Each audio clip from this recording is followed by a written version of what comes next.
Welcome back in to the WEEI NESN Jimmy Fund Radio Telethon. George Bilecki, Dan Shaughnessy here in center field, but also joining us over Zoom from Florida, Will Middlebrooks, longtime Red Sox player, NESN analyst as well. Will, thank you so much for taking the time this morning to join us, man. Of course, I'm bummed out I'm not there because I always have these dates circled on the calendar every year when I look at the schedule. And my little girl started school today, so I needed to be home for 3 days, and then I'll shoot back to Boston. But thanks for having me. I'm always happy to be a part of this.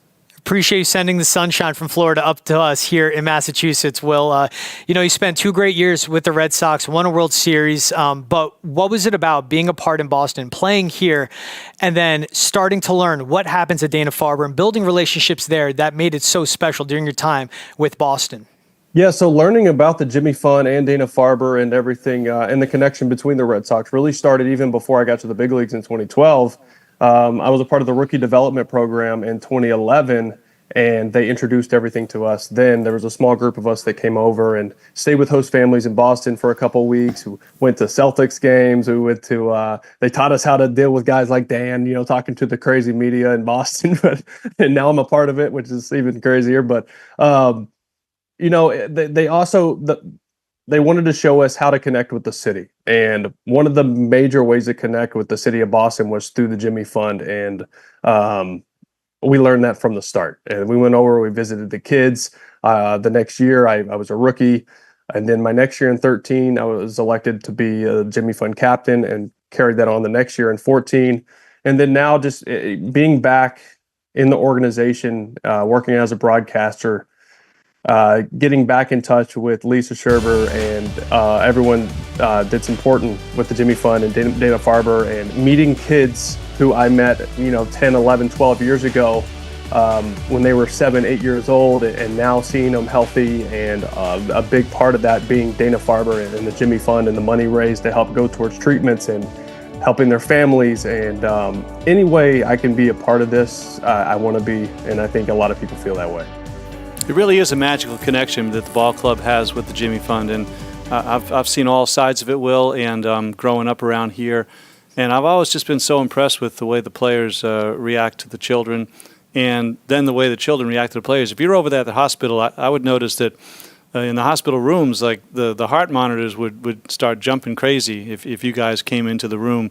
And to bring cheer to a kid, it really does work. And Roger Clemens go over there in uniform, and of course John Valentin and Brock Holt and yourself. It's just a great thing. I'm wondering, as the dad of 2 daughters, which I know you are, 14 months apart, I share that with you, which is it's great being a girl dad. It's like always a good thing. So congratulations on that. And of course, Will hit the jackpot, married Jenny. Yeah, come on. So I mean, talk about your better halves. But in any event, I'm wondering, did that change you at all with the Jimmy Fund and the way you feel about children that are unfortunate now that you have children of your own? It definitely gave me a different viewpoint, 100%. I mean, the perspective changes is whether you have children or not. As soon as you walk in Dana-Farber and spend time with these families and these kids, and you always hear, it changes your perspective. Well, of course it does. Well, you get to know them on a personal level. You get to know their families.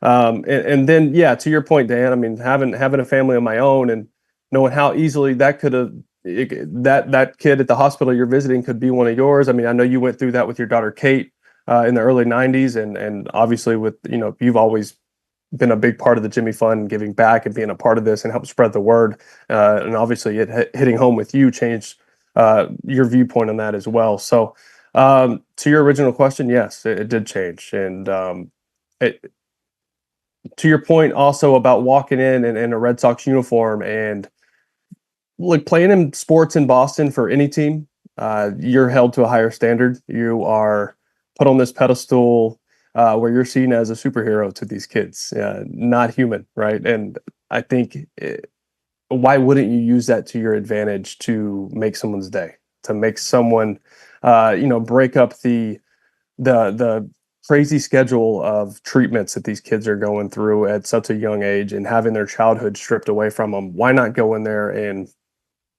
make something special for them? It's not that hard for us to do that.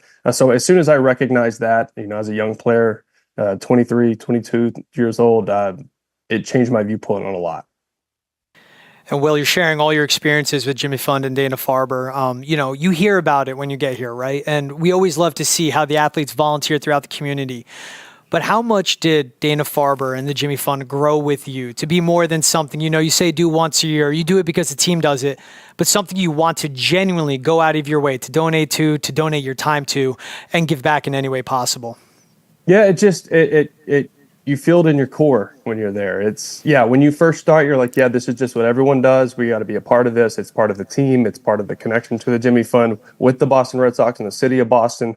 But once you actually go spend time with these kids and the family and the nurses and doctors and everyone involved, and you realize that we talk about the families and the kids a lot, but these nurses and doctors and everyone involved over there at the Jimmy Fund with Lisa and her group, and they donate their entire lives to giving these kids not only a better chance of survival, but just a better quality of life while they're there.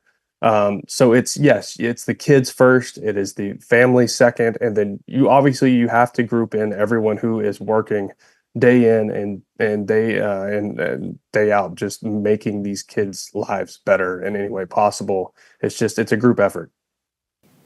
All right, well, thank you so much for taking the time, man. Appreciate you zooming in. Give the best to your family.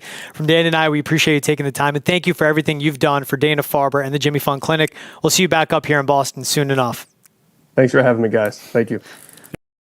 And George Blackshear, Dan Shaughnessy will take you into the 10 a.m. hour.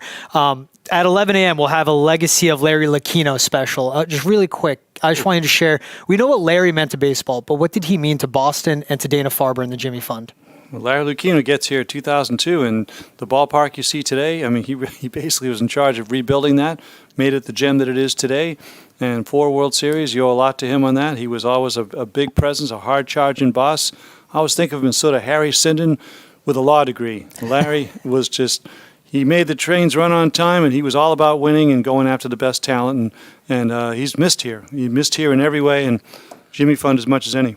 I know, and I know, Dan, you have a special message you want to mention some kids that you know. Well, again, our family was very fortunate. Young Kate Shaughnessy was 8 years old in 1993, and she was cured, and has 3 little boys today, and is a high school teacher and very blessed. But I remember the families that weren't as lucky as we were. I remember Kate's first roommate, a young woman named Alexis, who had bone cancer, and it did not turn out well for her. And I remember the children, Amy Sullivan, Michael Bouzele, Kiki Niedermeyer, Caron Swimer, families and kids who were not as lucky as our family and our daughter. And that's why we're here. We need 100% cure and less side effects and take care of these kids. Goes back to Dr. Sidney Farber and Ted Williams, 1953.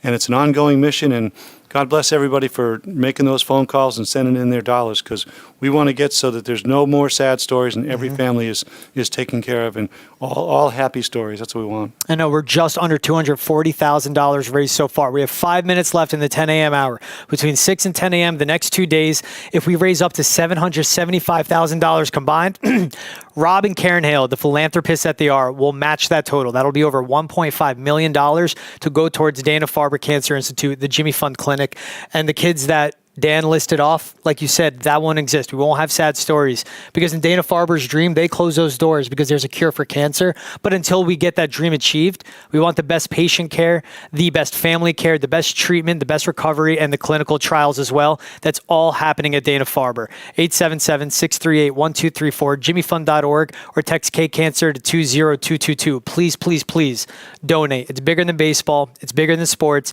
It's bigger than Boston. It helps people around the country. As we met people from Florida, it helps people around the world come to get the best resources they possibly can.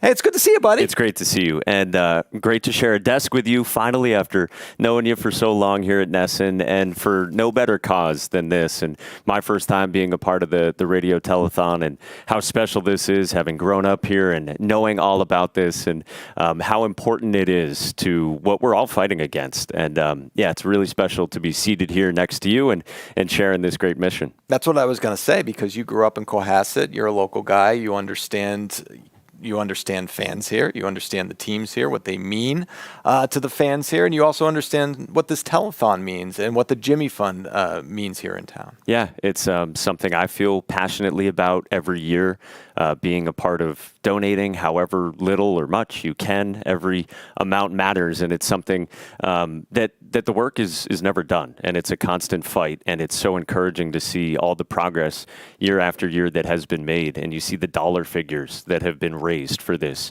year after year, and how many people pour everything into this. And I think you were saying it's 13 years for you, and the 22nd annual of this overall. And I was listening to Sam Kennedy earlier, and he was saying, like, can you imagine a professional sports organization that has had a more long-standing relationship with a charitable organization than the Boston Red Sox? There hasn't been one. It's unprecedented. It's amazing what is done, and we're going to dive into Larry Lucchino, I know, and what a special man he was and a champion of this cause. So, Mike, growing up in Cohasset, big Red Sox fan. Tim Wakefield, obviously, right in your wheelhouse in terms of growing up here. And we talk about his lasting impact on the Red Sox organization, the Red Sox Foundation, and the Jimmy Fund as well. Larry Lucchino and Tim Wakefield, two individuals that meant so much to these organizations and to the Red Sox and to the fans here. Yeah, I think just starting with Wake, like I didn't know him as well as a lot of people did here at NESN or in the Red Sox community, but George was saying this earlier, like what a kind man anytime you were even in the vicinity of Tim Wakefield. And I think what he embodied on the field with his selflessness, and Dan Shaughnessy was talking about this earlier as it relates to the 2004 team, and his selflessness as it related to his pitching role in the postseason.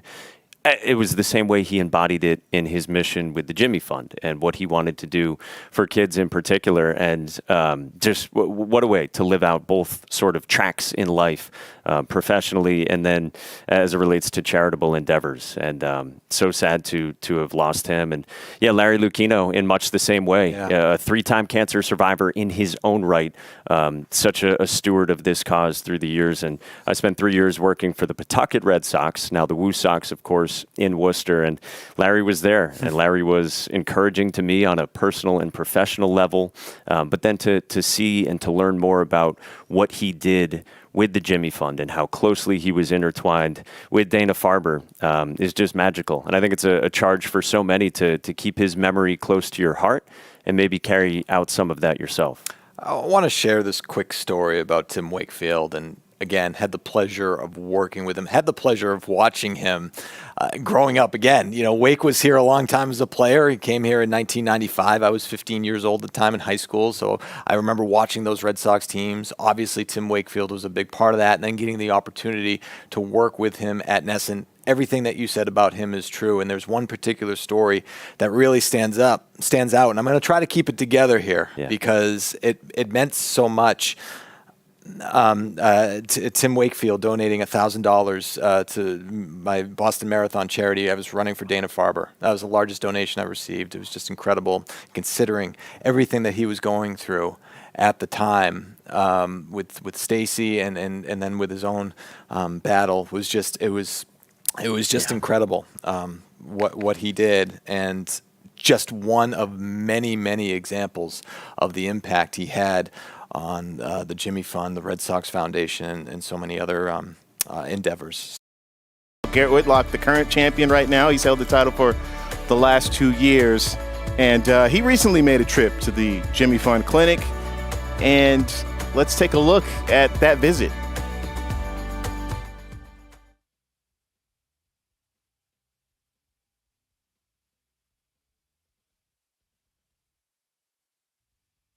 Did you enjoy meeting Wally and Tessie? What is Wally? A little green monster. Oh, look at that, the heart. Now you're styling and profiling. I know. Actually, yeah, it's been a 9-year battle for me, but yeah, 3 hospitals, but I love it here. Do you know a person named Randy Travis? Yes, I do. Really? All right. My favorite song by him is 3 Wooden Crosses. Oh, that song gives me chills when I hear it. It does to me too. I am a baseball player. Do you like baseball? You show him how you throw a baseball? Let me see what you got. Whoa! You have to look at the camera and say cheese. Nice to meet you, Levi. Fist bump. Yeah. You like fishing? Yeah. Oh yeah. What's your go-to fish? I don't know. Y'all got striper up here, right? Yeah. Ooh. See, that's the one thing. I haven't fished for striper yet. I want to though. Yeah. When are you going fishing again? Maybe today. Who knows? Yeah? There you go. So your buddy's got a boat? We have a boat. Y'all got a boat? Dang. That's pretty sweet. That's pretty good. You hauled that whole thing in by yourself? Yeah. Dang. Were your arms tired after that?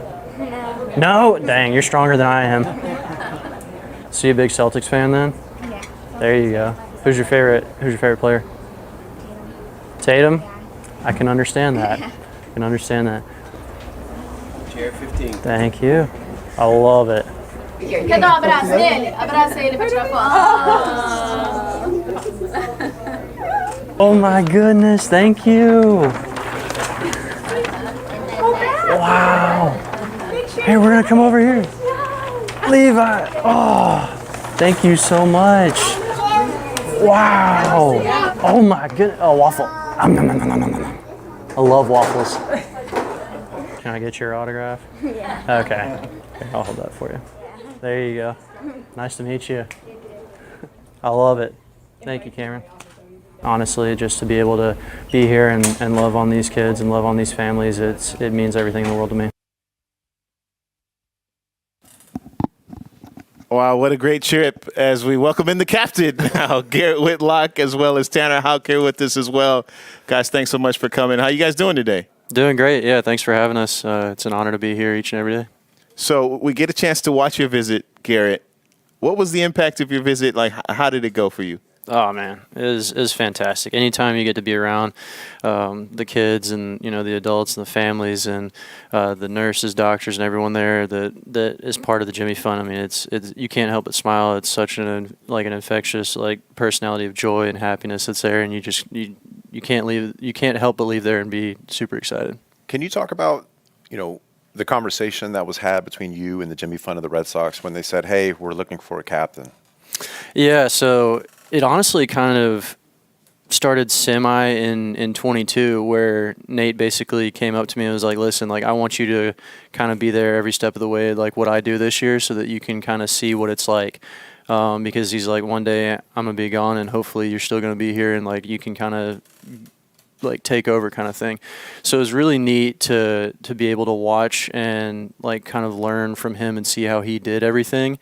And then obviously in 23, when he was with Texas, it was one of those things where they came to me and were like, hey, we saw how much you're with Nate. We saw how much it means to you. Would you mind coming in and stepping into that role kind of thing? And I was honored that they approached me with that.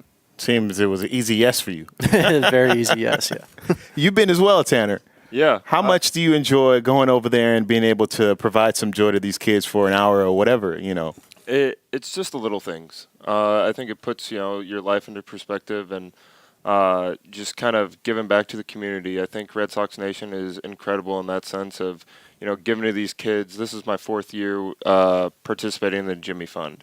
And each year I feel like I've gotten even more involved and it's grown so much just in the 4 years. And I see how much it impacts the kids and the families and getting them to come to Fenway Park and, getting to go, meet up with these kids and, watching that video with Garrett was truly special because you see the joy, the smile on their faces, and it's not that hard to do. It's very simple to go there and just make a difference and just, talk fishing with them, talk about Wally, the little things that, kind of just bring joy to your face. And I think, it's something that we both are very passionate with in giving back to the community. Yeah, you guys have certainly done that. I know I've been over there throughout the years, and I remember my first time going in thinking, okay, we're going to make this special for the kids. I'm going to go out there and do my best to put a smile on their face. But when you leave there, you're thinking man, did they come visit me? Did I go visit them? What's going on here? It's wild. I mean, like I said, from the moment you step in, you see every single smiling face, whether it be from anyone from the staff, from the kids, from the families. And I mean, like you said, you just can't help but like start smiling. You leave and you're just like, man, my face kind of sore. What the heck? Oh yeah, it's because I was smiling for 2 hours straight or hour and a half or whatever it is. Just like you can't help but just leave with that sense of joy that you said. Yeah, happens every time. And I thought it was interesting and funny too, because he was like, "Are you a baseball player?" You kind of go in there anonymous, like they don't really know who you are, and you come in there and you're able to do that. But this, they know who you are now because you were presented with something as you guys got the VIP ride over here. But in the clubhouse just a moment ago, they presented you guys with this fantastic banner. I mean, you read some of the messages on there, some of the kids that you visited. This is special, right? Yeah, it's super special. I mean, it's really neat. Like last year, I got to be there when they were designing our cleats and everything like that. This year, get to be presented with the poster and everything. It's really awesome just to see the love and support they have from each and every one of the kids and patients. I mean, it's such an awesome thing that we get to be a part of. I'm sure they'll appreciate too. Like it's right out there in front of the clubhouse. Like that's pretty cool placement. With social media, your faces are out there, right? But one of my favorite stories regarding a Red Sox player in the Jimmy Fund was Roger Clemens. He was my favorite pitcher growing up as a kid. He went there in street clothes, and then the kid didn't believe it was Roger Clemens, right? So what did he do? He went to the stadium, put his full uniform on, and went back and had to convince the kid, see, this is me. That's not happening to you guys, right? They can know right away that you're who you are. I'm definitely not going to say I'm as famous as Roger Clemens, that's for sure. But it helps when they give you a Jimmy Fund jersey and everything. It's got your name on the back. They can at least take a little peek and be like, oh, okay, that's it. Who was that again? Okay. Yeah. Do a little Google, but I mean, it might be hard to recognize you, Tanner, with the new cut. I mean, that's streamlined. You know what? I think it just shows that it doesn't matter who you are. You can go in there and make a difference. You can be a professional athlete, you can be a lawyer, you can be, anyone off the street and make a difference. And I think that's what speaks more volume about it, is you don't really need to be a big superstar, this bigger than life personality to just make those little changes in people's lives. And I think that's what it really boils down to. And I think that's why so many people get involved with stuff like the Jimmy Fund, is because you're just passionate about it. You love it. You love, waking up and trying to make a difference in someone's lives, especially, these young kids. Yeah, certainly. It's, I remember my visit. It was young kids all the way up even to older folks. And a lot of times those are the people who feel like they may be forgotten a little bit, but being able to spend some time with them was also gratifying for me personally, and left with a lot of stories about their fandom, about watching the games and being locked in. Anything that stand out to you guys about some of the conversations that you had there, whether it be about fishing or anything about your play at the time that left you kind of memorably? Oh man, I think it's just funny. I think the biggest thing that has impacted me so far this year is now, as a new dad, almost the conversation I had with the families. Because I was telling Miss Lisa, I mean, you want to talk about the hero of the whole thing? I don't know if y'all camera can pan out there to Miss Lisa, but talk about the hero of the entire Jimmy Fund. She is. Man. But I was talking to her, I was like, you know what, last year was awesome. You get to see and you get to be around everybody, but I tell you what, it gives you such a new perspective being a father and understanding this could be my son. Right. And it's one of those things where last year and this year, you love interacting with the patients, everything, but I wanted to take a second and talk to the families and be like, hey, how are y'all doing? Because it takes an entire family to battle and be strong like they're doing. And so I think that was the one thing, is talking to Liam's dad. He's a firefighter, and it's one of those things. It's he shows up to work, he does everything, and he still comes home, and it's the dad that he is, and the family that they've been around. That's what really impacted me this year the most. That's a great point. Not only do they help the patient, the kid, or whoever they are, but the mother, the father, are trying to put on a strong face, a strong front. The brothers and sisters who can be left behind, right? When all the focus is on the patient, Jimmy Fund takes care of everybody. They try to make everybody feel at home and welcome there. Yeah, the entire thing is collaborative, and we've been able to see that, which is why we continue to have this call of action. We're asking for your financial support, because this is the kind of thing that it goes to. These are the patients that it helps, and it only takes time, as you guys mentioned, spending a few moments there to uplift somebody and help them through this fight that, for a lot of people, is the fight of their lives. It's something that they've been challenged with and they've dealt with. And what I felt like was lasting for me was their outlook. I don't think I've stepped into a place where there was more positivity than the Jimmy Fund Clinic. I don't know if your experience is the exact same, Tanner. Positivity, I think, is something that, we all can get better with. Being positive in any situation and, going through the hard times like they are, all you can, is kind of have faith and be positive and work your way kind of through it day by day, slowly.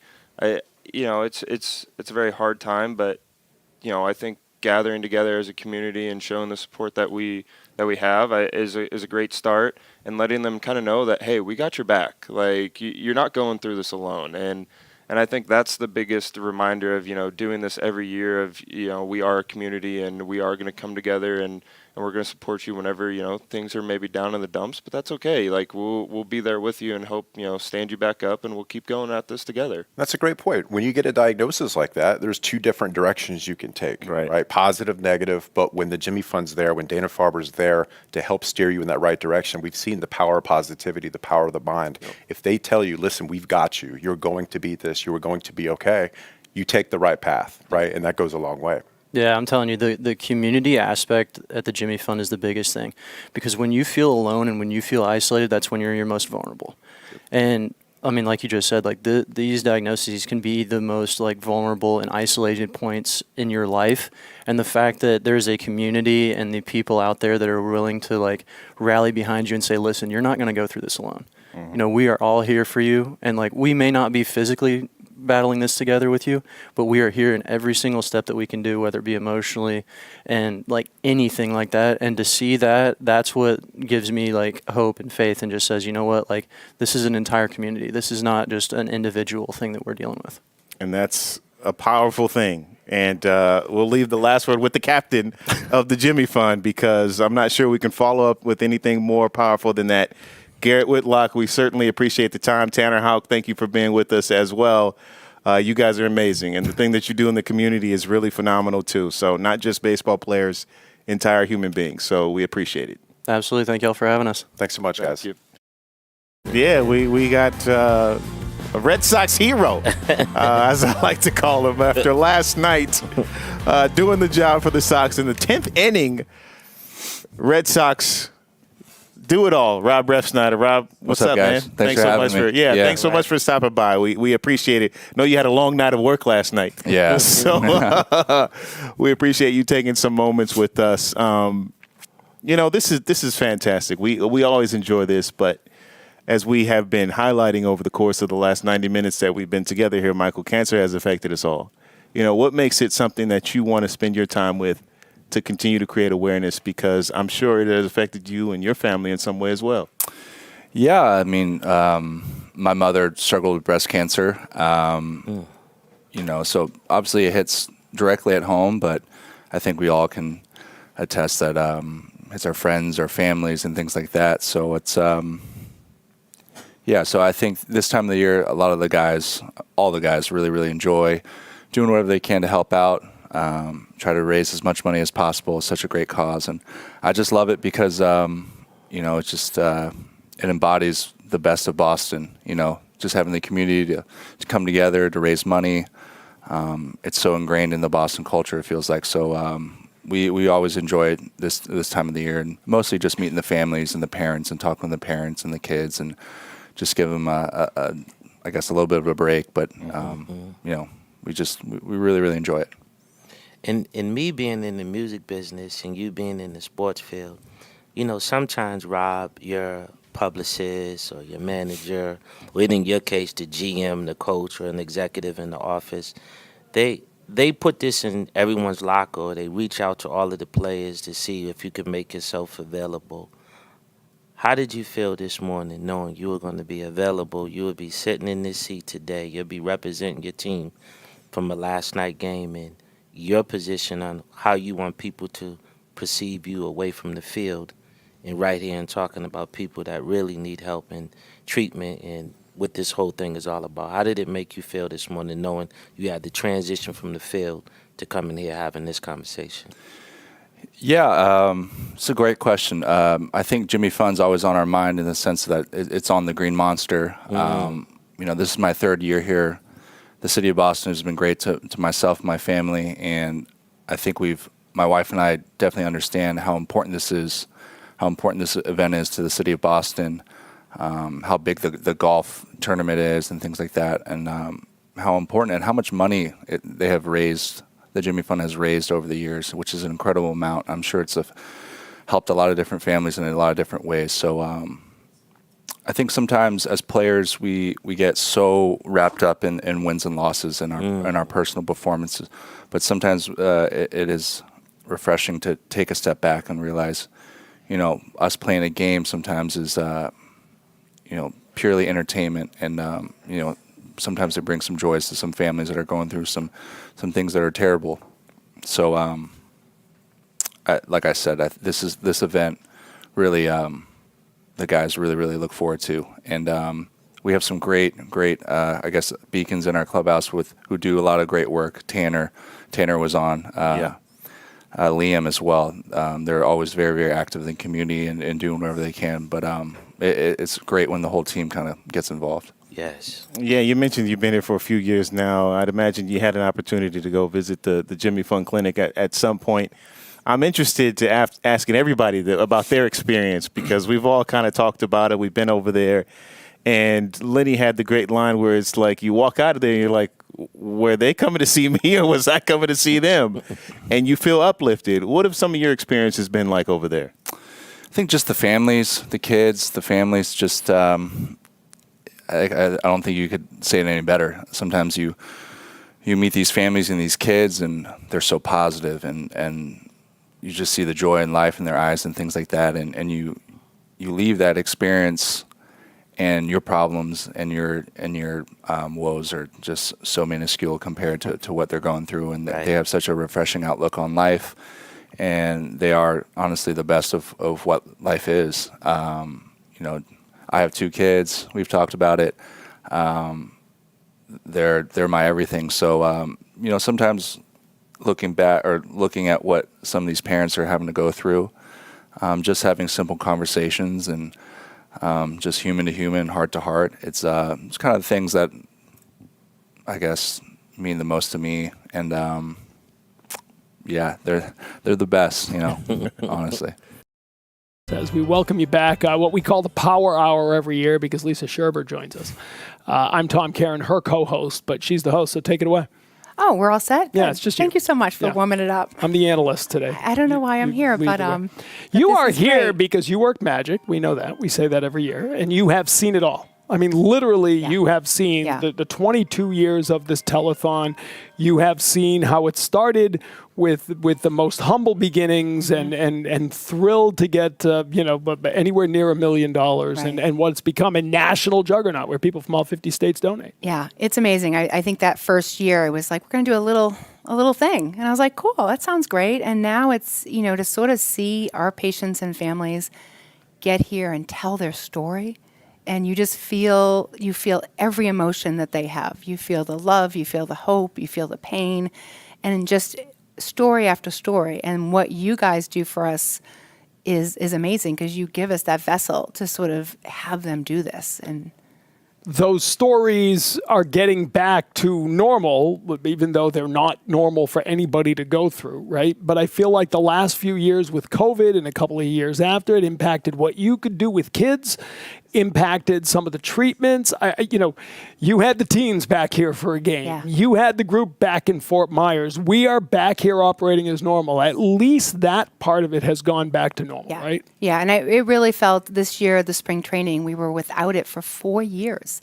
I mean, 4 years is a long time, and as excited as we were to sort of get back on those buses and get on the plane on JetBlue, I just thought about the 4 years of teenagers that never got this, that never got this experience of flying to Florida and sort of seeing the magic just unfold and what the Red Sox are able to do for us. And I think I just thought of every teen that never got that opportunity. And it really, people say to me a lot, like, well, what do these teen events do? Like, what is it?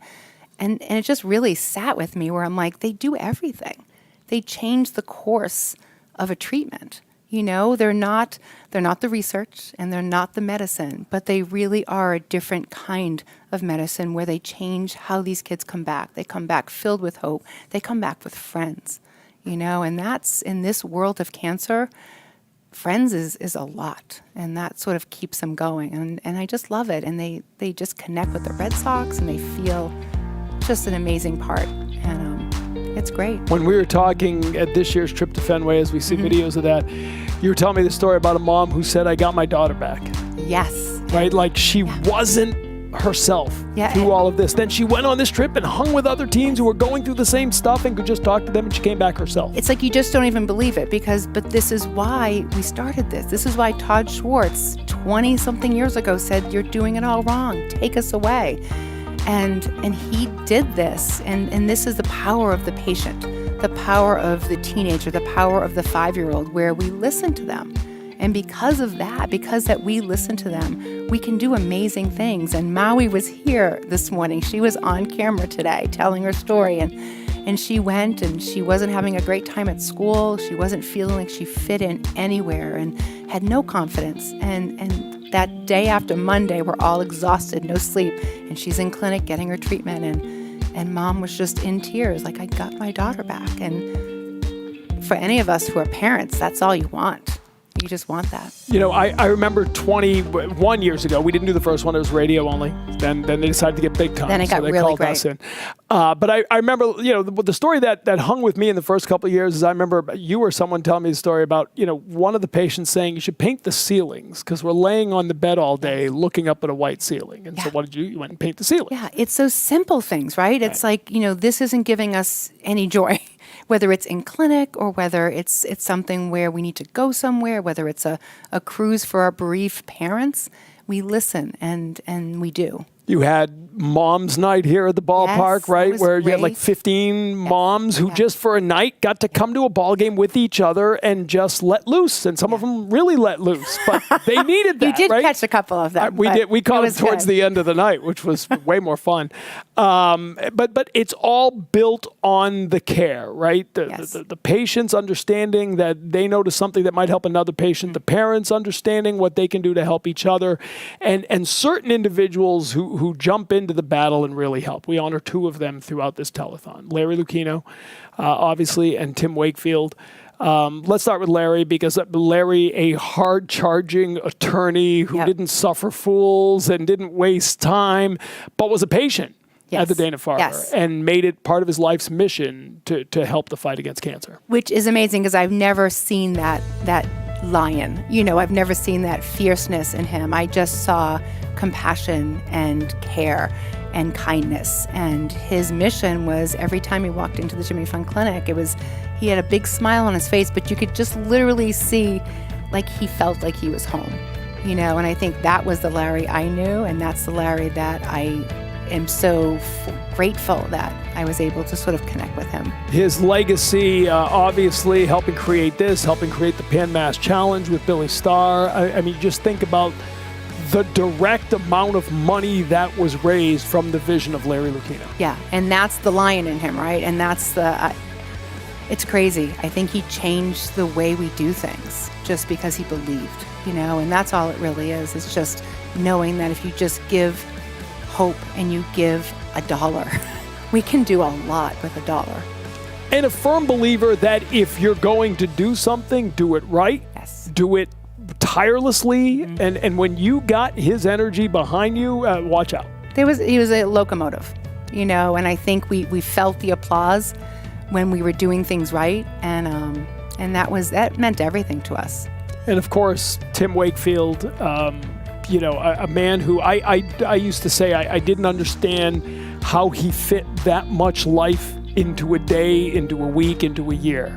He did everything. He would go from a charity golf tournament to a trip to Greece with his family to back here for the telethon and acted like, you know, because he wanted to be there for family, wanted to be there for the Jimmy Fund, wanted to be there for whatever other charity was being asked. An unbelievable person.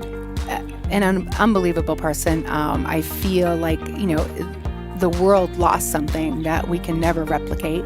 But I feel like he knew very early on, and I don't know if it's because of sort of his knuckleball career where he's like, I have something, pretty cool here, but it can go in a second. And I think that's how he treated life. And I think that's what made him so special, is he realized every moment can be magical and every moment should be. And when he came into clinic, when he came out for spring training and, hugging the kids, like, he meant it, he felt it, and they felt it from him. And I think, he got his family involved, from Brianna and Trevor, and of course Stacy, who was his partner in crime and everything, having them come in during Christmas time when no one knew about it. And, him sort of just passing out these sweet gifts to these beautiful kids. And they were touched. They were constantly touched. And, these pictures coming up here, it's hard for me to really look, but, we had one of our kids that this was his sort of kind of his last thing he was going to do. And so I said, I have just the right person to come here and make your day. And Tim, whenever I asked him to do something, he did it, and then some. And that's what I'll remember. I was thinking about this on the drive in. Last year, you and I did this, and he zoomed in. Yes. From Florida. Yes. And I don't think, maybe you knew, I didn't know he was battling it. We knew Stacy. Yeah, no, at that time he wasn't. Yeah. So in a year. We go from not knowing, as you said, you take every day as a gift. He did.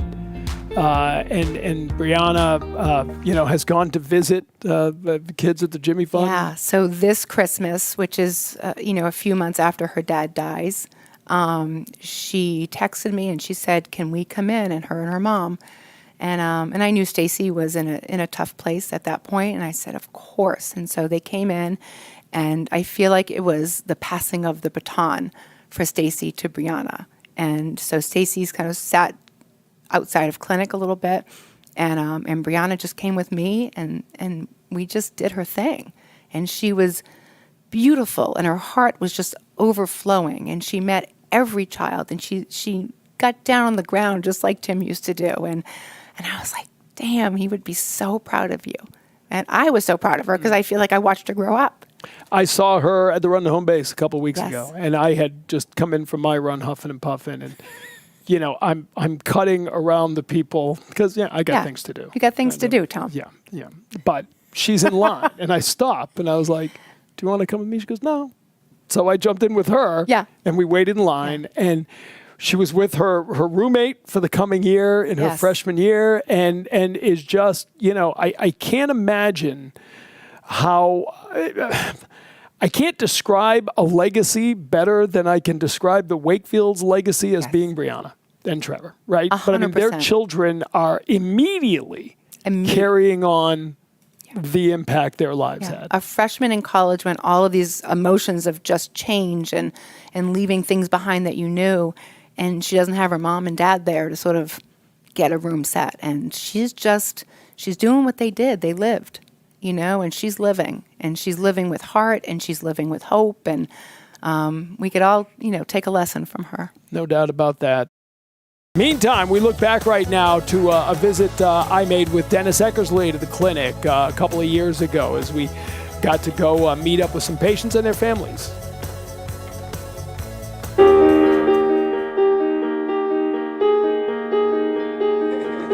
The kids have an amazing resiliency, an amazing ability to just, this is what I need to do, I'm going to do it, while the parents are, walking around in a daze. So that's one of the nice things about coming on these visits. If we can spend 10 minutes getting the parents to talk about last night's baseball game instead of what's going on here, you're making this one trip maybe a little easier to take. But the kids are amazing. The kids are the spirit, I think, that lifts this entire place. Are you guys brothers? Are you brothers? Who's the older brother? It's a sort of a comfort level here. I get more of a feel with the kids. And how old's your brother? Marshall. Right? He looks like... 2 L's? 2 L's. You got that?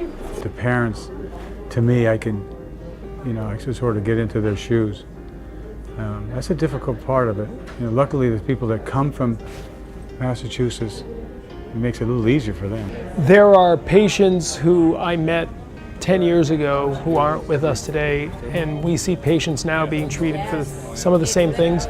Those things are being cured now. They weren't being cured 10 years ago, and that's because of research, that's because of the work here, and that all takes money. Red Sox fan? Are you really? Who's your favorite? Alex Jacoby. Do you? Yeah, he's having a good year. And this is the most intimate time of people's lives. So the relationships that they build, these people get into their lives. They're like family, you know? You can't match these relationships. I mean, people are deep into your life. How old are you?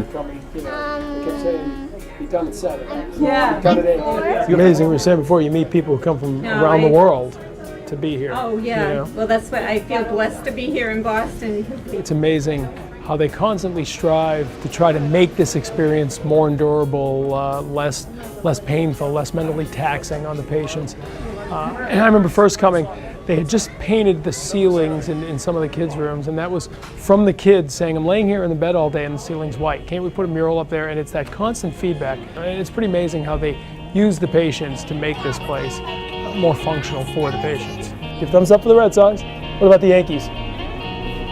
Oh, there you go. I like that. Good job, Marshall. Well, a younger-looking TC with a beard and a younger-looking Dennis Eckersley and two older versions of the same people join us together with Lisa Scherber. Eck, how are you, my friend? I'm very good, thank you. Hi, Lisa. Hi, how are you? Very good, thank you. That was good seeing that video. It was good. I mean, she looks at me. I had the weird face thing going, and she's looking at, and then she goes, "But Eck looks the same." Oh no! You don't age, man. You don't age. I tell you what, it was nice to see that. It really was. It takes you back. You know, I especially the kids. You know, and you know, knowing what how life treats you. You know, and you go back in time. And like you said, a lot of these people just aren't with us anymore. And, you know, and so much has happened since, you know, that time. You know, they've learned a lot of things and they've saved a lot of lives, but you can't help but go back. Eck, you know, you were around it as a player. You were around it with me for so many years doing the telethon. It's like you can't help, right? You learn more, you go make visits. And I remember we saw a little bit of in that clinic. Like, we tend to go over and see the kids. But I remember one year, you and I, and it was the first time I had really done it, went up and saw the adults. And you know, those are the people that you kind of sometimes forget about, right? They're just sitting there alone getting their treatment. It's pretty powerful to be able to spend 10 minutes and help somebody put a smile on their face, right? Yeah, you know, you don't want to walk into that, you know, what they're right in the middle of all that. But they all seem to be very at ease with it. I mean, you know, people just are so resilient, and they accept what's happened to them, and for us to go there and share a time with them, and them being so open about it, it really says a lot about how people go about their lives. And I think they're so happy, you know, lucky that they can be at the Jimmy Fund. I mean, because people come from so far, and it's like nothing for them to be there, but you know. Getting in and being a part of that, it really does something to you. You know, it touches your heart. Yeah, and I think when you would come visit or any Red Sox player, NESN, it really does do something amazing to our families. You know, it's something where, especially for the parents, I mean, they all know who you are. And even if the kids don't know who you are, they never saw you play, they know you're something. And for them, that's really cool. And that you just come in as a human being that is so kind to them and just sits with them, and whether it's doing crafts or asking them questions, they feel special. And that's what you do when you come in like that. And you just made kids feel special. And I think that's something that we're so grateful of, that you guys take the time to do that. Yeah, and you don't really know it as a player. You just don't. You're kind of afraid of it. You don't want to, you know, sort of, you know, get in the way. But when you leave, it's a different story. You know, you're so glad that you have been able to do something like that and have any meaning at all. It's like, you know, what is it to us? I mean, it's nothing. It's just an afternoon. But everybody needs to sort of visit that to make them understand what people go through, especially with children. You know, that's crushing. And we all need to see some part of that to feel for it. You know, Eck, when you go back to when you first got here, do you remember as a young player when you first arrived in Boston hearing about the Jimmy Fund, kind of learning about it? I always feel like, you know, it goes back so long. We talk about Ted Williams and, right, the early days of it, but it's kind of always been part of the DNA of who the Red Sox are, right? Oh, absolutely. As soon as you walk in, I came in 78, and knew right away this goes hand in hand with the Red Sox. And after so many years, it's sort of the fabric of New England. It just is. It goes hand in hand. I go back so far as I did a disco party in 1979 for the Jimmy Fund. It goes that far back, and I can't help it. I'll never forget that. So when I got there, it was part of my life, and it's still part of my life, even though I'm gone.